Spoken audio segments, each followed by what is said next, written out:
Bonsoir, merci d'être fidèle à votre rendez-vous de l'information. Je suis ravi de vous retrouver. Nous sommes le vendredi 22 avril et voici les titres que nous allons développer. Le coup de sang d'un joueur de rugby sur un arbitre pendant un match la semaine dernière coûte la saison au club de Fa'a, exclu du championnat. Les champions en titre respectent la décision et se disent désolés pour l'image du rugby polynésien. Nous ferons le point avec eux. Dans un peu plus de 12 heures, les bureaux de vote de Polynésie française seront ouverts pour le second tour de l'élection présidentielle. Les derniers préparatifs à Papara et à Taha sont à retrouver dans cette édition. Les chefs d'entreprise, toujours confrontés à la crise économique mondiale, leur combat, maintenir leur activité coûte que coûte malgré l'augmentation du prix des matières premières ou du fret maritime. Le démantèlement du bateau de pêche chinois Sheng Gongshen 1 à Arutua devrait débuter dans les prochains jours. Pour en parler et avoir l'avis de la population sur place, dans notre rubrique Tehonot Amotu, nous serons en direct avec Patricia Faruya, membre de l'association de protection de l'environnement à Paruruan Eite Arutei Mareva no Arutua. La journée polynésienne du lycée polyvalent de Taravao, c'était aujourd'hui. Plus d'1 millier d'élèves ont joué le jeu. L'ambiance locale est à retrouver à la fin de ce journal. Merci d'être avec nous. La bagarre générale avait causé l'arrêt du match de rugby entre Papeete et Fa'a jeudi dernier à Fataua. J'aimerais adresser des excuses à tout le monde du rugby. Déclaration de Jules Njepao, le président du club de Fa'a Rugby Aro. Le champion en titre a été exclu pour le reste de la saison suite à cet incident. Un triste épisode dans le monde du sport qui reste fort heureusement un cas isolé. Les détails avec Mérénie Gomblin, Patrick Sinsing et Mirko Vanfo. C'est lors de cette rencontre que tout commence. Un coup de sifflet, une gifle et tout dégénère. En un claquement de doigts, tout le travail qu'on a fait pour en arriver là, aux phases finales, c'est tombé à l'eau, quoi. Voilà. Bien sûr, j'excuse pas, j'accuse la sanction, on assume, hein. J'assume avec mon staff et les joueurs. Fa'a mène alors 4 essais à 1, un match sans grand enjeu qui prend une toute autre tournure. 3 arbitres sont agressés, des gestes inacceptables pour le Conseil fédéral qui a déjà du mal à recruter ses arbitres bénévoles. Face à la gravité des faits, le club Fa'a Rugby Aro est éliminé du championnat à 15. Un arbitre, ça se respecte et ça ne se fait pas agresser, selon le communiqué de la fédération. Il y a une ligne rouge qui ne doit pas être franchie. Dans le rugby et dans d'autres sports, la ligne rouge, c'est on ne touche pas un arbitre. On a le droit de ne pas être d'accord avec ses décisions, on a le droit d'avoir un ressenti, on a le droit de discuter de ça, mais la ligne rouge ne doit jamais être franchie. Ce violent épisode a affolé la toile. Depuis, le club de Fa'a a présenté ses excuses. Contactés, les victimes n'ont pas souhaité s'exprimer. Aucune procédure judiciaire n'a été engagée, mais les joueurs sont attendus en commission disciplinaire individuelle mardi prochain. C'est sûr que la sanction, elle fait mal, Et c'est ainsi. À nous aussi de se remettre en question par rapport aux faits qui se sont passés. Et j'aimerais aussi adresser des excuses à tout le monde du rugby. Plus de 10 ans que le sport n'a plus connu de telles sanctions. Aujourd'hui, l'heure est à l'apaisement. Les joueurs de Fa'a continuent à se donner corps et âme car il leur reste quelques espoirs de titre avec la Coupe de Tahiti en mai prochain. Et cette information désormais relative à l'agression d'un sexagénaire à Fa'a il y a quelques jours. L'auteur présumé de l'agression, un jeune homme de 19 ans, a été interpellé ce matin à son domicile par les gendarmes de la brigade de Fa'a. Il avait été identifié et a reconnu les faits de vol avec violence pendant sa garde à vue. Il doit être présenté au parquet avant d'être jugé. C'est demain, dès 8 heures, que les bureaux de vote de Polynésie ouvriront pour le deuxième tour de l'élection présidentielle. Les communes sont prêtes à accueillir leurs électeurs. C'est le cas notamment de Papara et de Taha. Le reportage de David Chan, Teivaribé et Hitimanaki.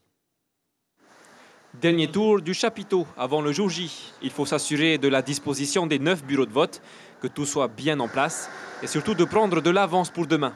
Il faut toujours préparer en avance. Le lendemain, il y aura des petits trucs à préparer encore, mais là, le plus grand truc, on a tout préparé. Paradoxalement, cette année, malgré son taux de participation très faible le 9 avril dernier, Papara a rajouté 2 bureaux de vote. Une circulaire du Haut-Commissariat demande à ce que le nombre d'électeurs par bureau ne dépasse pas les 1200. Covid oblige, car on n'est jamais à l'abri d'un pic d'affluence. C'est soit tôt le matin à l'ouverture vers 8 h, soit au temps de pause vers midi ou juste avant la fin des élections. Donc ce sont des heures qu'on connaît bien par expérience où beaucoup arrivent. Et c'est ces moments-là où les recommandations du Covid, on essaye de faire en sorte qu'on puisse respecter au moins les 1 mètre. À Taha, 4694 votants, 8 bureaux de vote, 1 par commune associée.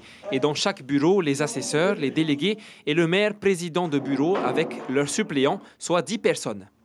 Déjà au premier tour, c'est un peu plus difficile d'organiser. Heureusement que j'ai mes collègues de travail pour pouvoir m'aider. Vu qu'il y a eu 12 candidats, il fallait répartir les bulletins par les 8 bureaux de vote. Au premier tour, Taha a enregistré un taux de participation de 32%. La commune espère atteindre les 50% demain. Papara souhaite égaler les 30% de participation du deuxième tour des présidentielles de 2017.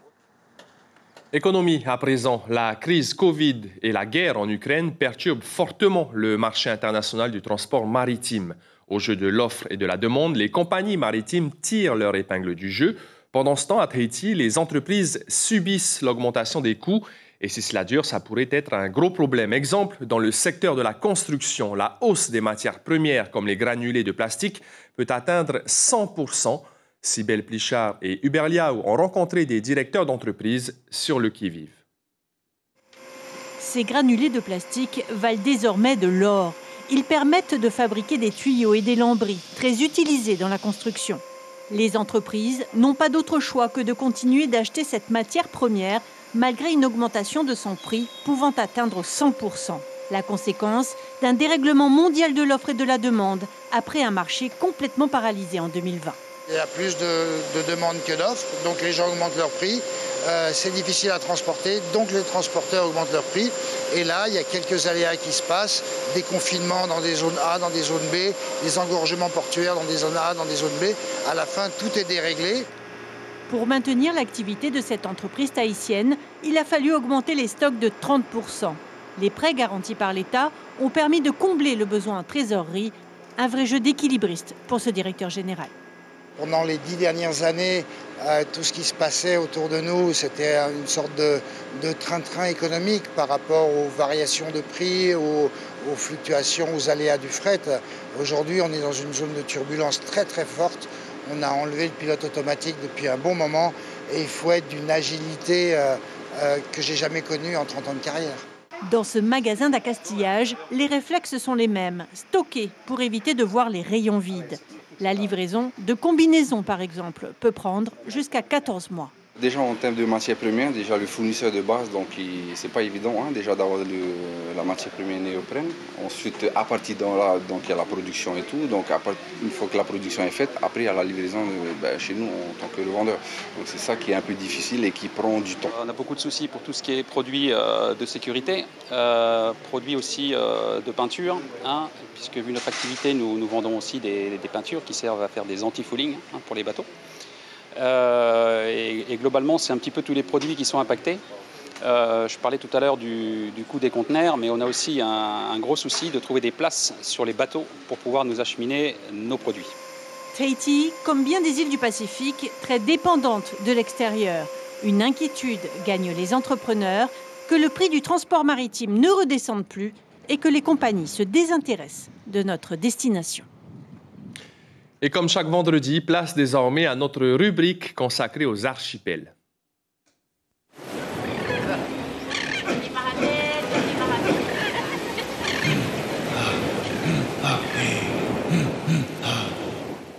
Ce soir, nous prenons la direction de Arutua, dans l'ouest des Tuamotu, là où le 21 mars 2020, le Sheng Gongshan 1, un bateau de pêche chinois, s'est échoué. Un peu plus de 2 ans après ce naufrage, l'épave va enfin être démantelé. Le remorqueur Cole 35 Valletta et la barge Panama ont pris la direction de l'atoll pour cette opération spéciale qui devrait durer au moins 5 semaines. Nous sommes en direct avec Patricia Farouia, secrétaire adjointe de l'association à Paruruan Aite Arutei Marevano Arutua. Bonsoir Patricia, ça fait plus de 2 ans que vous attendez que ce bateau de pêche chinois soit retiré du récif de Arutua. Quelle est votre première réaction? Le soulagement? Bonsoir tout le monde. Grand merci à Polynésie la Première de nous permettre cette interview à distance. C'est sûr que c'est un grand soulagement parce que ça fait quand même 2 ans qu'on se bat, qu'on s'inquiète par rapport à ce problème-là.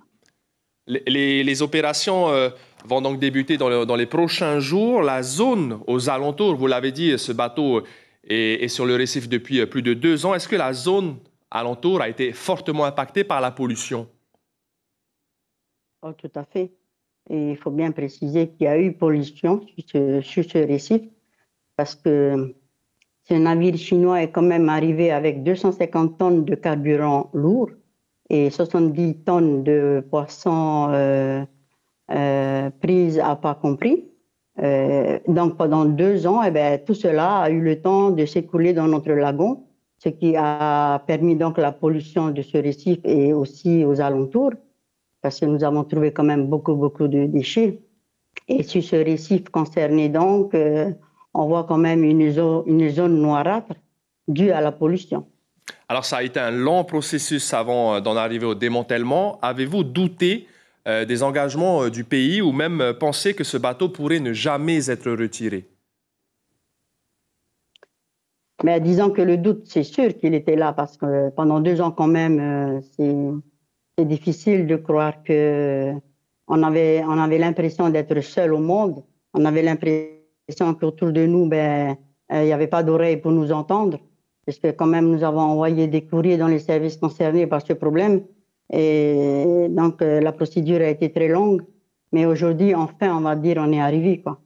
Patricia, les opérations vont débuter dans les prochains jours. Un barrage anti-pollution doit aussi être installé. Est-ce que vous allez les suivre, justement, ces opérations, pour vérifier que tout soit fait dans les règles? Oui, donc hier déjà, nous nous sommes rendus sur le site avec notre Tavana, puisque depuis le début, donc, nous travaillons en partenariat, parce que c'est quand même tout le monde sur l'atoll qui est concerné. Donc, on est allé hier déjà voir avec l'équipe d'intervention. Mais malheureusement, ils n'ont rien pu faire parce qu'actuellement, il y a de la houle chez nous et beaucoup de courant. Donc, on est revenu, on va dire, sans avoir démarré les travaux. Mais on pense très fort que ça va se faire incessamment sous peu. Et on attend avec beaucoup d'impatience, donc beaucoup de joie, le démarrage de ces travaux. Une toute dernière question. Le propriétaire, l'armateur, ne s'est jamais acquitté des amendes. Le remorquage est payé par le pays. Est-ce que ça vous met en colère? Oh, c'est sûr. Parce qu'on a l'impression qu'il arrive comme ça, on va dire un beau matin, il nous dépose cette grosse caisse et il s'en va, il disparaît de la circulation. On aimerait bien lui dire des choses. Et puis comprendre un petit peu ce qui s'est passé, pourquoi il est sur ce gros navire et sur notre récif. On voudrait bien comprendre qu'est-ce qui s'est passé. Parce qu'on a l'impression que d'être les victimes, voilà, un petit peu laissées à l'abandon, quoi. Merci beaucoup, Patricia Farouia de l'association à Paruruan Aite Arutei Marevano Arutua. On retiendra donc que les opérations de démantèlement du Sheng Gongshen 1 vont débuter dans les prochains jours et vont durer au moins 5 semaines. Merci beaucoup pour vos réponses. Une alimentation saine et équilibrée du potager à l'assiette, c'est le fil conducteur des projets présentés par 4 classes d'école primaire de Raiatea. Les élèves ont pu travailler pendant 1 mois et demi sur leur présentation dans le cadre du concours du projet régional océanien des territoires pour la gestion durable des écosystèmes. Ce projet intervient en soutien des politiques publiques. Il vise à promouvoir le développement économique durable et résilient face au changement climatique en s'appuyant sur la biodiversité et les ressources naturelles renouvelables. À Raiatea, c'est donc le thème de l'agriculture et de l'alimentation qui a été retenu. C'est la classe de Opoa qui a remporté le premier prix. La preuve que les actions pédagogiques, les cours de cuisine ou encore les potagers dans les écoles développent ses racines dans la conscience citoyenne des jeunes de l'île. Écoutez plutôt cet élève au micro de Julien Vescovali. Tout le monde a mis à la pâte, tout le monde a mis la main à la pâte, tout le monde était content de faire ce magnifique projet de potager à l'assiette. Tout le monde voulait peindre, tout le monde était excité de faire, donc on n'a pas pu faire défiler, chaque jour on faisait un truc, c'était un peu dur, mais tout ce qui compte c'est qu'on a participé. Direction l'atoll de Hao, au Tuamotu. Grâce au Maristella 3, les vaniculteurs ont reçu mercredi leurs tout premiers équipements pour leur future serre de vanille. Le projet est soutenu par le pays grâce à l'appui logistique de l'EPIC Vanille ainsi que des aides financières. Après un projet pilote rempli de succès, 7 serres de culture de vanille doivent être installées à Hao prochainement, 3 autres sur l'atoll voisin de Amanu. La totalité de l'exploitation représenterait plus d'1 millier de lianes de vanille. Une perspective agricole et économique intéressante pour le développement de la filière au Tuamotu. C'est incontestable, d'après Renaud Fleury, le responsable du collectif Haoruanga et Vanilla. On l'écoute au micro de Mathieu Allou. C'est une étape supplémentaire vers ce développement de la filière de vanille voulu par le gouvernement, par la commune et les Pomotou aussi. C'est une nouvelle filière économique. On cherche des alternatives au copra, on en a une. Je pense que Hao sera producteur de vanille d'ici 4 à 5 ans. Direction la perle du Pacifique, Bora Bora, qui s'apprête à élire le plus beau de ses joyaux. Miss Bora Bora, 3 ans après la dernière élection, la grande soirée est prévue le 6 mai prochain. Elles sont 6 candidates, toutes originaires de l'île, à prétendre à l'écharpe et au diadème.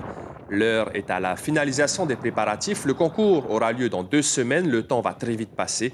Les sessions de shooting se succèdent, les visites et les activités aussi. L'association Poporatio Mamu et le comité organisateur de l'élection promettent du très beau spectacle. Homanava Teo Tetara, membre de l'organisation, est au micro de Rosanna Maihuta.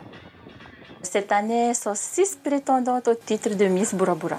Toutes originaires de Bora Bora. Toutes originaires de Bora Bora. Le thème choisi est la joie de vivre. C'est un moment incontournable dans une année scolaire, la journée polynésienne. Elle était organisée aujourd'hui au lycée polyvalent de Taravao. Quasiment la totalité des 1300 élèves que compte l'établissement ont joué le jeu. Couronnes et tenues locales, chants et danses, pahu et toere, l'ambiance était au rendez-vous. Arihuetif Afana et Sandroli étaient de la partie. Des couronnes de part et d'autre, la cour est colorée de 1000 fleurs. Les plus belles tenues locales sont de sortie, car au lycée de Taravao, c'est le rendez-vous festif de l'année. On se fait belle et beau du coup, on est malade. Voilà. C'est ça le but, d'être la plus belle? Non, c'est pas le but. Le but, c'est de profiter parce que c'est qu'une fois dans l'année. Ça fait du bien quand même de voir les gens arriver en tenue polynésienne et tout, ça fait super plaisir. C'est super convivial comme moment et tout. Et voilà, c'est juste magnifique. On prend plaisir de cette journée, c'est pas tous les ans. Et on est très heureux de l'avoir aujourd'hui. La journée est rythmée par des ateliers culturels, puis des chants et des danses.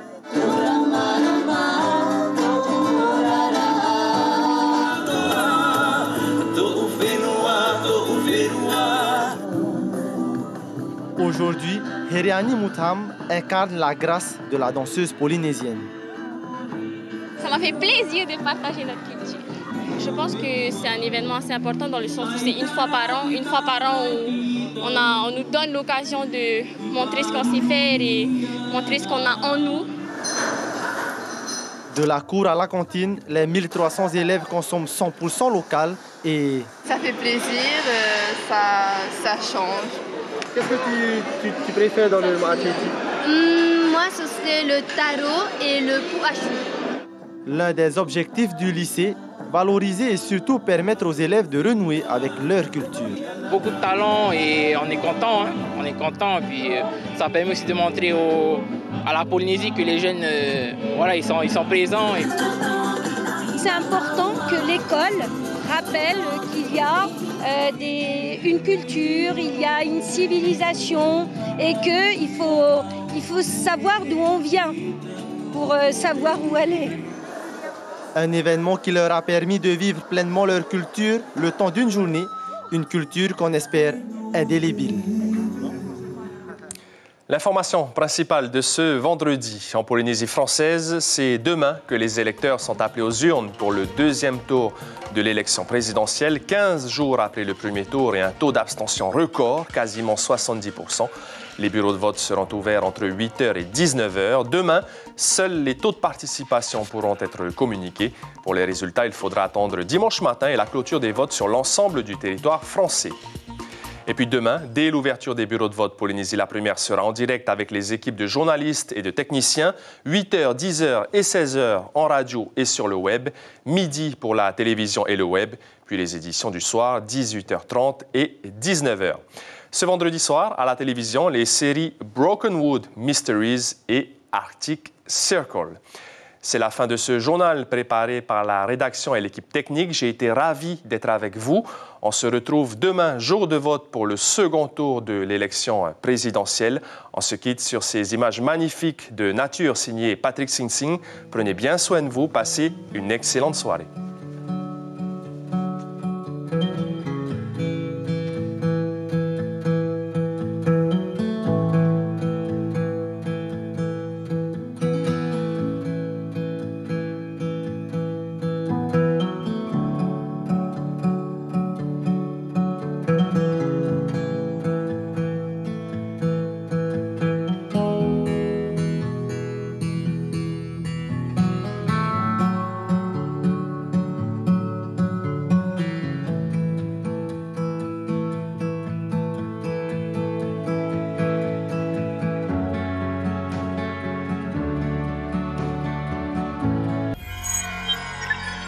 Retrouvez ce programme en replay sur notre site internet.